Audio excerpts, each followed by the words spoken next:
Meus queridos irmãos, a paz do Senhor Jesus. Venho através deste canal do YouTube com uma aula complementar das lições bíblicas dominical. E peço que os irmãos e amigos se inscrevam no canal, acionem o sino de notificação para receber as próximas aulas complementares das lições bíblicas dominical. Dando início ao primeiro trimestre de 2025 com uma nova lição de adulto, escrita pelo pastor Ezequias Soares, com o título Em Defesa da Fé Cristã, com uma importante mensagem para os nossos dias, combatendo as antigas heresias que se apresentam com novas aparências. Nesta lição, abordaremos os seguintes assuntos. Na primeira lição, quando as heresias ameaçam a unidade da igreja. Na segunda lição, somos cristãos. Na terceira lição, a encarnação do Verbo. Na quarta lição, Deus é triuno. Na quinta lição, Jesus é Deus. Na sexta lição, o Filho é igual com o Pai. Na sétima lição, a natureza humana e divina de Jesus. Na oitava lição, Jesus viveu uma experiência humana. Na nona lição, quem é o Espírito Santo? Na décima lição, o pecado corrompeu a natureza humana. Na 11ª lição, a salvação não é obra humana. Na 12ª lição, a igreja tem uma natureza organizacional. Na 13ª lição, perseverando na fé em Cristo.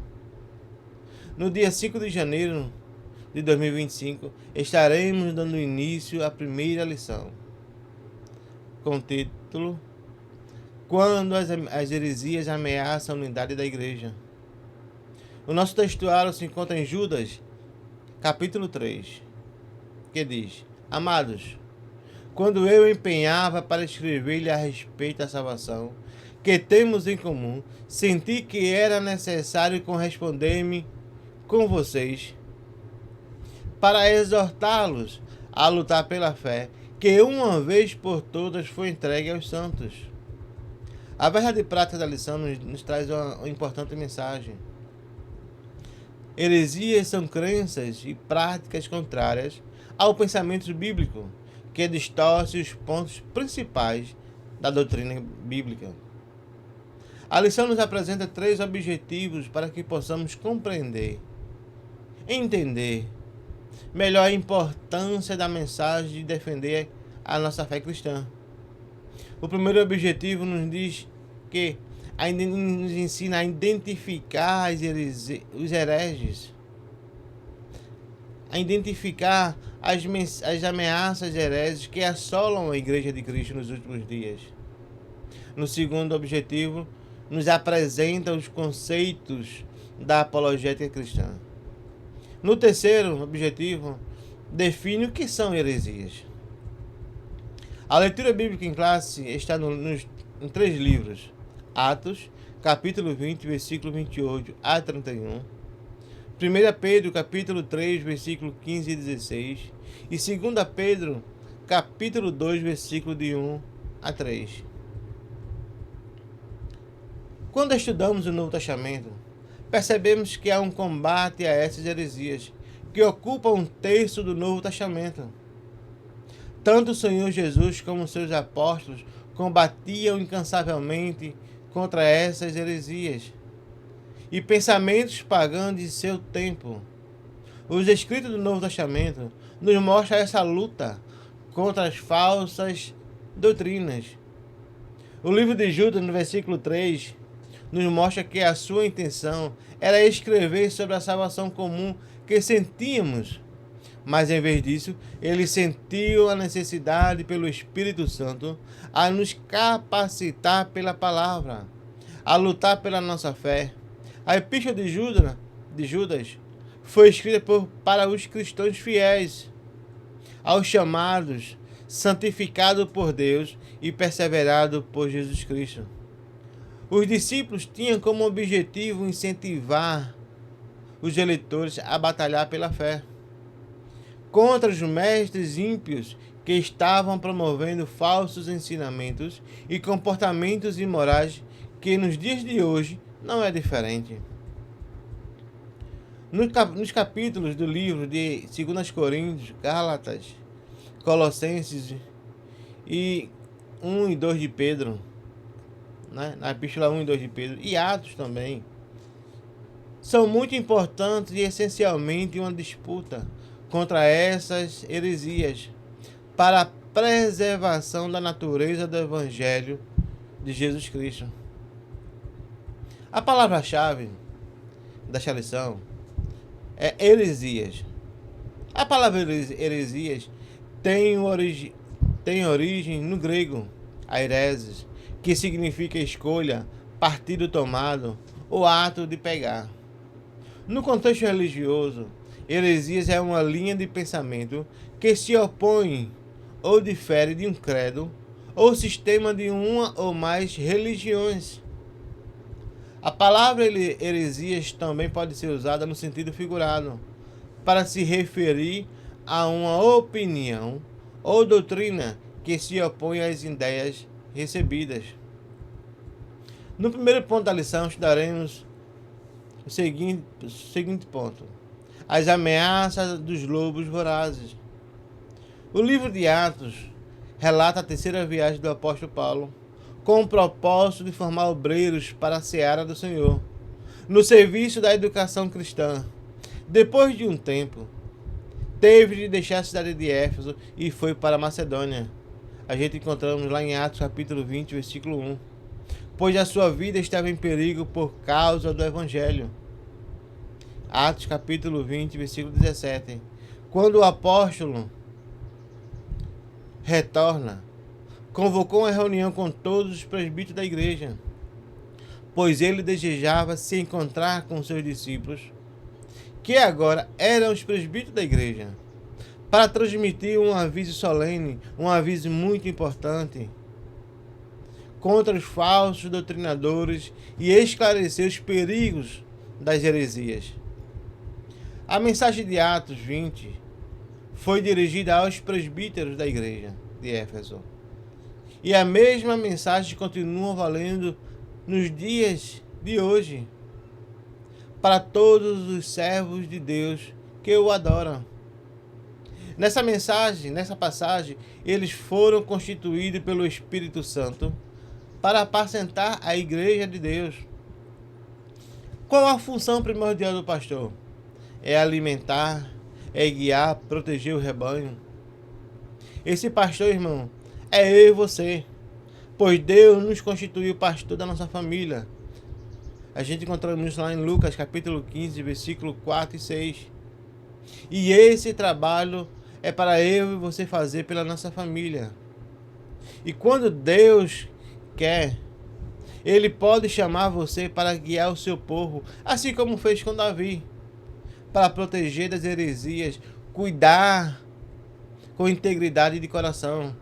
Salmo 78, versículo 70 a 72, nos diz: também escolheu seu servo Davi, e tirou do aprisco das ovelhas, do cuidado das ovelhas, e as suas crias, para ser o pastor de Jacó, seu povo, e de Israel com herança, e ele os apacentou segundo a integridade do seu coração, e os dirigiu com mãos sábias,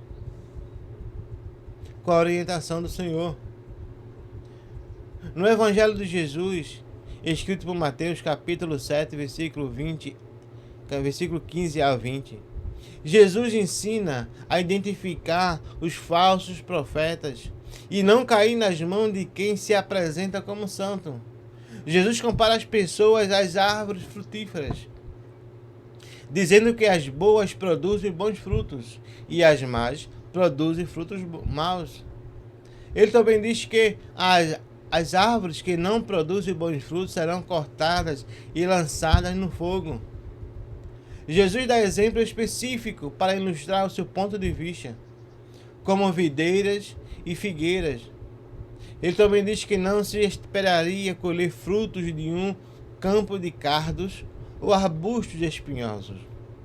Jesus está dizendo que, pelo Espírito Santo que habita em nós, Podemos identificar os falsos profetas observando os frutos da sua vida, pois as suas ações corresponderão à sua mensagem errônea.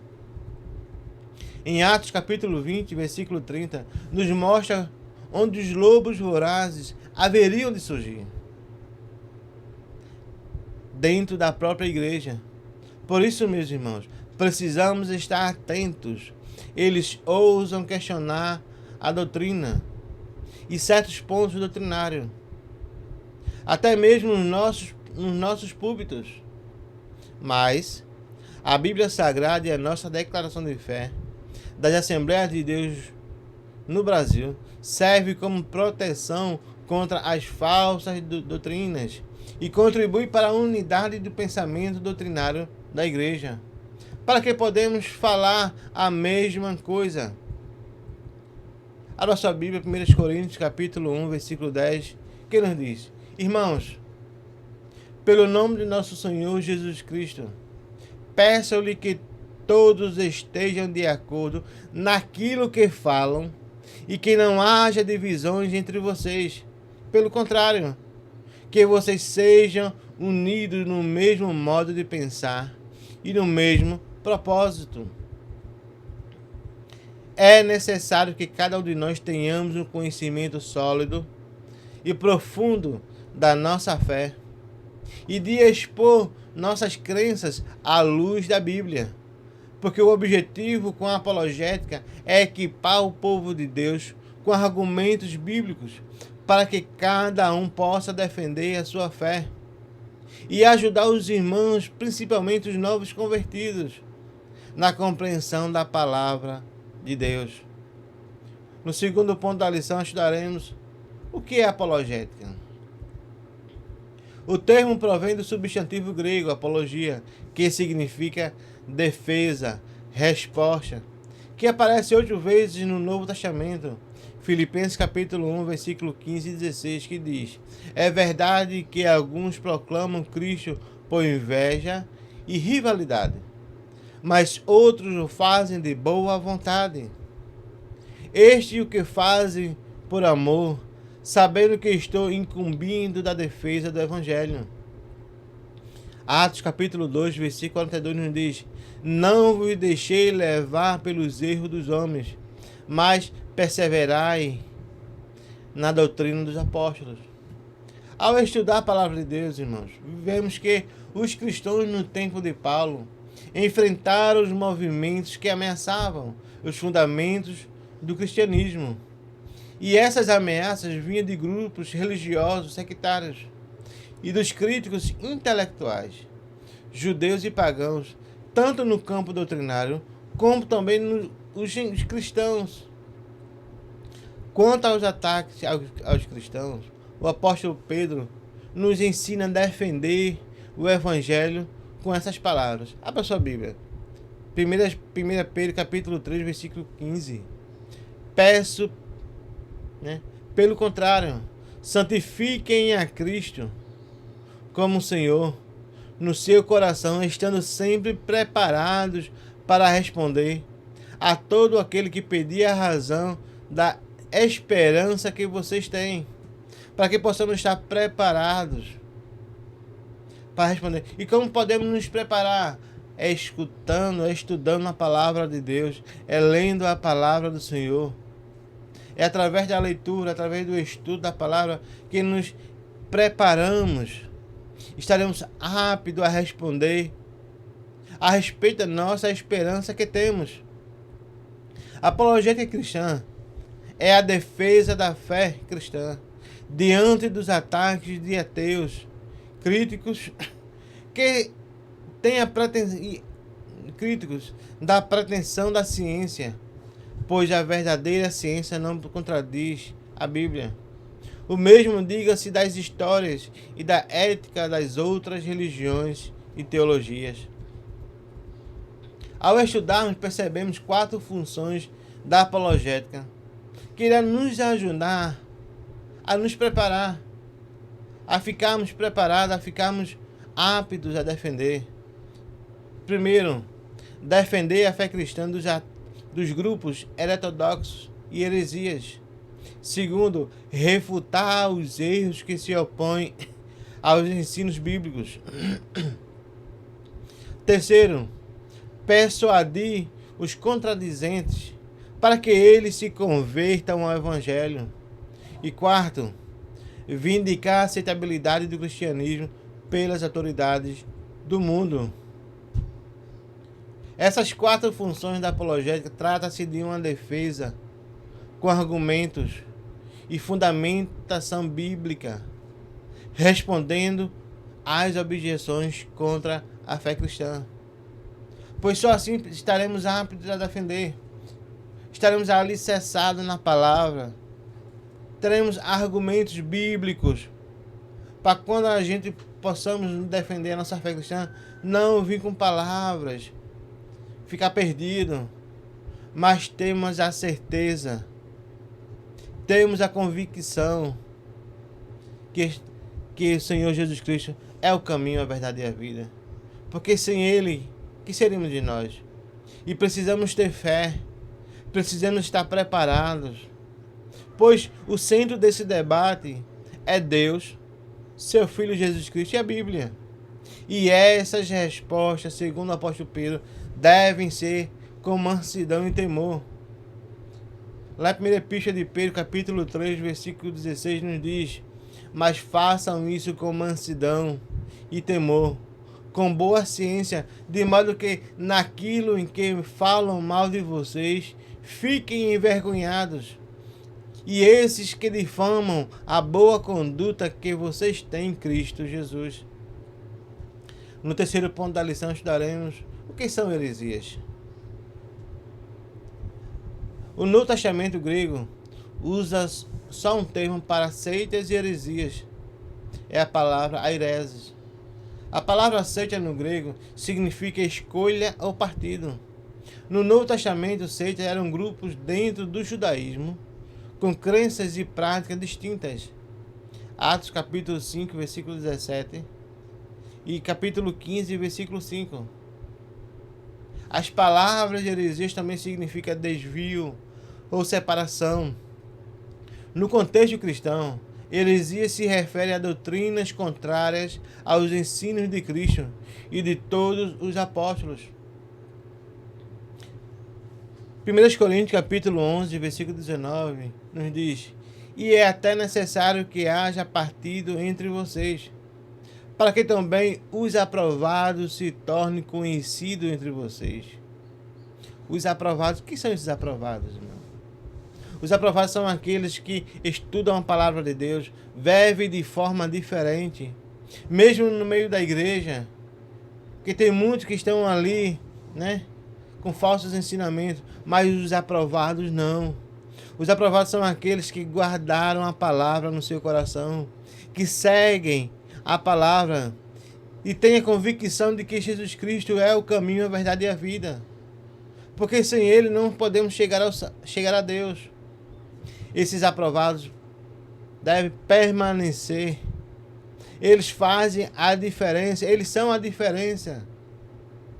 Como vimos nos tempos de Jesus Cristo, existiam os fariseus, que enfatizavam a obediência à lei de Moisés e tradições. Eles entendiam na palavra, mas não praticavam, não viviam. E é isso que precisamos fazer. Não só ler, não só estudar, mas viver de acordo com a palavra do Senhor. Os saduceus que negavam a ressurreição e a vida após a morte. Os essênios, grupos ascéticos que esperavam o Messias. Os cristãos ebionitas, que negavam a divindade de Jesus. O gnosticismo, que enfatizava o conhecimento secreto para a salvação. Mas não tem conhecimento secreto. Jesus está aí, Jesus morreu em morte de cruz para todos. Lá em 1 João capítulo 8, capítulo 4, versículo de 1 a 6. Gálatas capítulo 5, 20.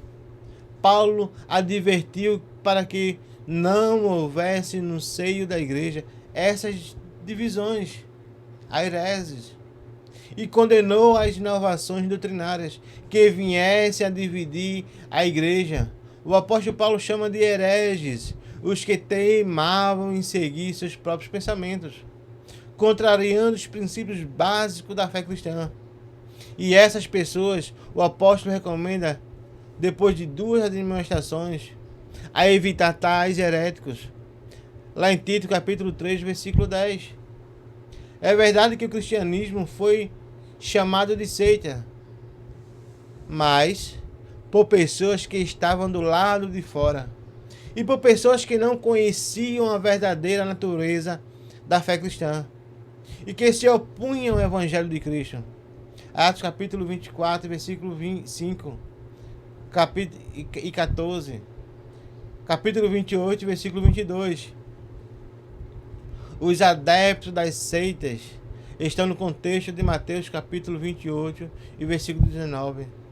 São pessoas que precisam conhecer a Jesus. Muitos deles nunca tiveram a oportunidade de ouvir a palavra de Deus. Essas pessoas estão incluídas nos grupos ainda não alcançados pelo Evangelho.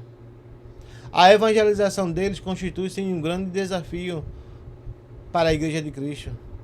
Isso porque, além de ser um trabalho árduo, é também arriscado, perigoso, que se alguém se torne um deles por falta de conhecimento. Os defensores da fé cristã precisam conhecer bem as suas crenças, as crenças dos hereges, seus argumentos, para poder refutá-los. Para isso, irmão, precisamos nos preparar, se aprofundar mais em conhecer a palavra de Deus.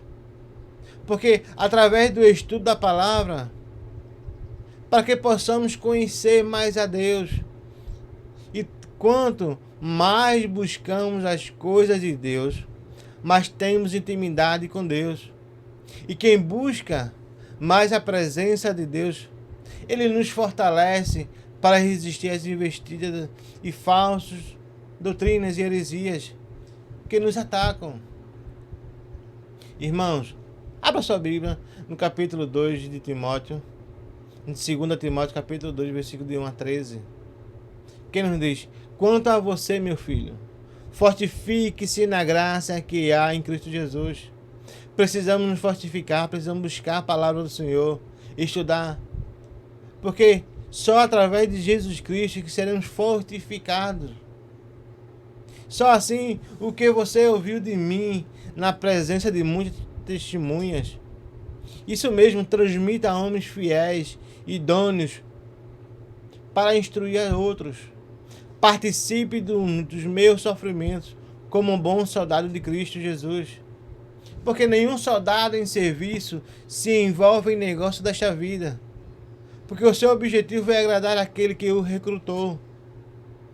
Nenhum soldado, irmãos, nenhum sequer dos aprovados se envolve com o negócio desta vida, com embaraços dessa vida, com a concupiscência dessa vida. Porque o nosso objetivo é agradar aquele que nos recrutou, que nos chamou, que nos escolheu.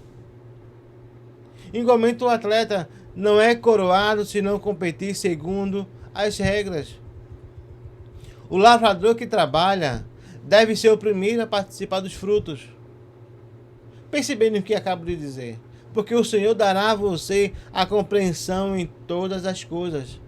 Lembre-se que Jesus Cristo ressuscitou dentre os mortos, descendente de Davi, segundo o meu evangelho.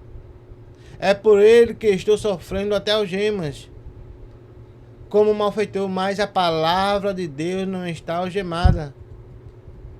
Por esta razão, tudo suporto por causa dos eleitos, para que também eles obtenham a salvação que está em Cristo Jesus, com a glória eterna. Fiel é esta palavra, que se já morremos com Ele, também viveremos com Ele. Se perseverarmos, também com Ele reinaremos. E se o enganarmos, Ele, por sua vez, nos negará. Se somos fiéis, Ele permanece fiel, pois de maneira nenhuma pode negar a si mesmo.